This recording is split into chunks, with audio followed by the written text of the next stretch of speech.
और मैं इस क्लास के लिए अंतर्गत आपके लिए एक बहुत इम्पोर्टेंट वीडियो लेकर आया हूं।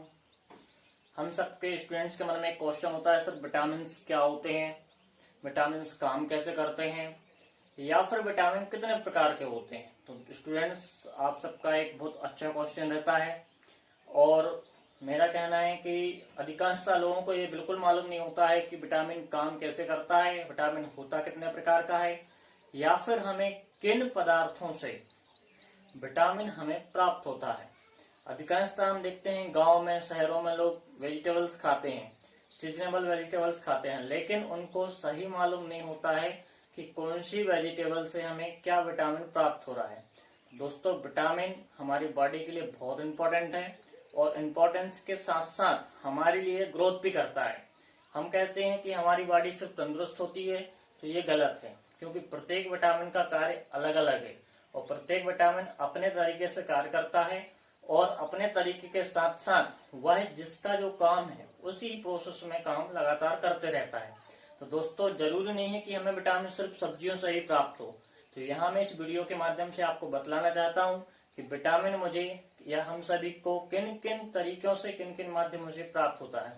तो दोस्तों, सबसे पहले मैं बात करूंगा विटामिन को लेकर के कि यहाँ पर विटामिन की जो मैंने लिखा हुआ है कि खोज, तो सबसे पहले पॉइंट बनता है कि विटामिन की खोज किसने की थी। सर्वप्रथम दोस्तों, यहाँ पर मैंने पॉइंट दिया है कि विटामिन की खोज H.F. हॉकिंग्स, वैज्ञानिक का नाम लिख रखा है मैंने, H.F. हॉकिंग्स नाम के एक वैज्ञानिक थे जिन्होंने विटामिन के बारे में बतलाया था, यानी कि विटामिन की खोज की थी। नेक्स्ट टॉपिक आता है हमारा कि विटामिन के प्रकार क्या हैं। तो यहाँ पर जो है दोस्तों, विटामिन हमने दो प्रकार का बतलाया है। यहाँ पर जो विटामिन है वह दो प्रकार का होता है। सबसे पहला विटामिन कौन सा है दोस्तों, जल में घुलनशील। कौन सा विटामिन है, जल में घुलनशील। और दूसरा विटामिन है दोस्तों वसा में घुलनशील। तो यहाँ पर दो प्रकार का विटामिन हो रहा है, एक तो होता है हमारा जल में घुलनशील, दूसरा होता है हमारा वसा में घुलनशील। अब दोस्तों, हम इसके बाद बात करेंगे कि जल में कौन से विटामिन घुलनशील होते हैं और वसा में कौन से विटामिन घुलनशील होते हैं। सबसे पहले मैं बात करूंगा जल में घुलनशील वाले विटामिनों की। तो यहाँ पर जो जल में घुलनशील हो रहे हैं वो विटामिन है बी एंड सी, और जो दोस्तों वसा में घुलनशील हो रहे हैं तो वसा में घुलनशील विटामिन है हमारे ए, डी, ई एंड के। तो यहाँ पर दोस्तों में बताया जाता है कि विटामिन कितने प्रकार के हैं, 6 प्रकार के, 6 प्रकार के विटामिन है हमारे पास। और 6 प्रकार के विटामिनों में 2 प्रकार के विटामिन ऐसे हैं जो जल में घुलते हैं, डायरेक्ट सॉल्यूट हो जाते हैं, हमारी बॉडी में गया और सॉल्यूट होने का काम लगा दिया, क्योंकि डायरेक्ट हमारे वाटर से कन्वर्ट हो रहा है। और इसके बाद जो हम बात कर रहे हैं वसा में घुलनशील, ऑयल में घुलनशील। अब हम क्वेश्चन कर सकते हैं कि सर वसा में कैसे घुलनशील होगा, हम कोई वसा तो खाते नहीं है। तो वसा का मतलब है दोस्तों यहाँ पर ऑयल।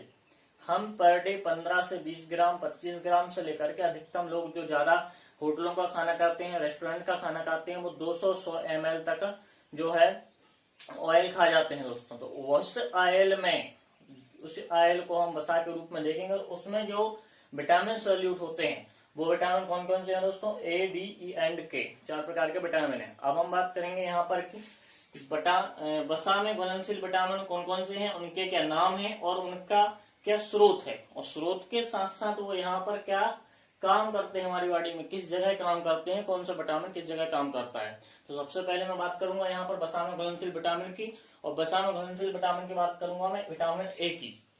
तो यहाँ पर दोस्तों मैंने लिख रखा है विटामिन ए, बहुत इंपॉर्टेंट है विटामिन ए, जिसका वैज्ञानिक नाम है रेटिनॉल। इसको हम रेटिनॉल के नाम से भी जानते हैं और ये बहुत ही इंपॉर्टेंट है। और यहाँ पर जो एक किसके माध्यम से प्राप्त होता है, दूध के माध्यम से प्राप्त होता है, मक्खन के माध्यम से प्राप्त होता है, अंडा के माध्यम से प्राप्त होता है। और यहाँ पर मैंने आदि लिख रखा है, लेकिन ये अन्य और भी चीजें हैं, हरी सब्जियां हो गई और इसके अलावा मांस, मछली, इन सबसे ये अधिक मात्रा में प्राप्त होता है। और ये दोस्तों एक काम कहाँ पर क्या करता है, तो ये जो हमारी आइस होती है, नेत्र होती है, उसकी रॉड का संश्लेषण के समय काम आता है, यानी कि पुतली को बढ़ाने में, घटाने में और उसके क्रियात्मक कार्य करने में सही मददगार होता है।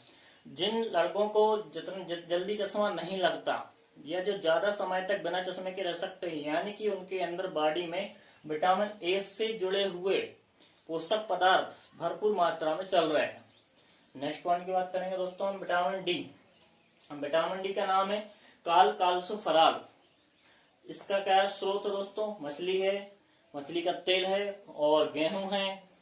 और इसके अलावा दोस्तों ये काम क्या करता है, हड्डियों को मजबूत करता है, विटामिन डी। और इसका एक अच्छा स्रोत और भी है दोस्तों, सूर्य प्रकाश, सूर्य का प्रकाश। तो यहाँ पर जो हम लिखना थोड़ा दोस्तों, सूर्य का प्रकाश, तो यहाँ पर बेस्ट काम क्या करता है, सूर्य का प्रकाश, मछली का तेल, या फिर कच्चे गेहूं खाओ, या गेहूं की रोटियां ज्यादा लोग खाते हैं। और इसके अलावा एक काम क्या करता है, हड्डियों को मजबूत बनाने का काम करता है।